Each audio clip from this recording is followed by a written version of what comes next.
School শেষে বাসায় ফেরার পথে প্রতিবেশীর লালসার শিকার হল 7 বছরের নিষ্পাপ শিশু রামিসা আক্তার। নিজ ফ্ল্যাটে ঢোকার আগেই বর্বরচিত হত্যাকাণ্ডের শিকার হয় শিশুটি। গলা কেটে হত্যা করা হয় তাকে। মঙ্গলবার বেলা 11:30টার দিকে মিরপুর 11 নম্বর সেকশনের বি ব্লকের 7 নম্বর সড়কের 39 নম্বর বাড়ির 3 তলার একটি ফ্ল্যাট থেকে রামিসার খণ্ডিত মরদেহ উদ্ধার করে পুলিশ। শিশুটিকে হত্যার পর তার মাথা বিচ্ছিন্ন করা হয়। পুলিশ ও পরিবার জানায়, রামিসা আক্তার স্থানীয় একটি স্কুলে 2য় শ্রেণীতে পড়ত। তার বাবা একটি রিক্রুটিং এজেন্সিতে চাকরি করেন, মা গৃহিণী। তাদের 2 মেয়ের মধ্যে রামিসা ছোট। পরিবারটি প্রায় 17 বছর ধরে পল্লবীর ওই বাড়িটিতে বসবাস করছে।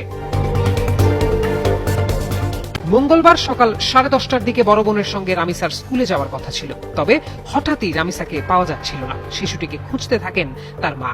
এক পর্যায়ে মা পাশের ফ্ল্যাটের দরজার বাইরে রামিসার পায়ের একটি জুতা পরে থাকতে দেখে সেই ফ্ল্যাটের দরজায় কড়া নাড়েন। তবে অনেক সময় হলেও দরজা খুলছিল না কেউ। এতে সন্দেহ হলে বিষয়টি পুলিশকে জানানো হয়।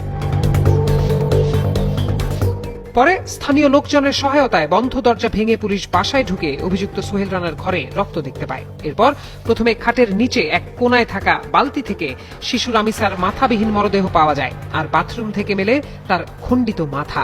এ সময় সোহেলের স্ত্রী শম্পাকে রান্নাঘরে লুকিয়ে থাকা অবস্থায় আটক করা হয়। তবে তার আগেই পালিয়ে যান অভিযুক্ত সোহেল।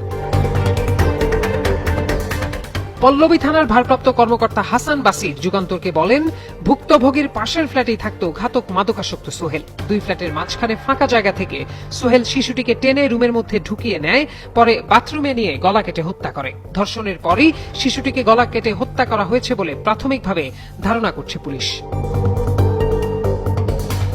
এই ঘটনায় অভিযুক্তের স্ত্রীকে আটক করে জিজ্ঞাসাবাদ করা হচ্ছে।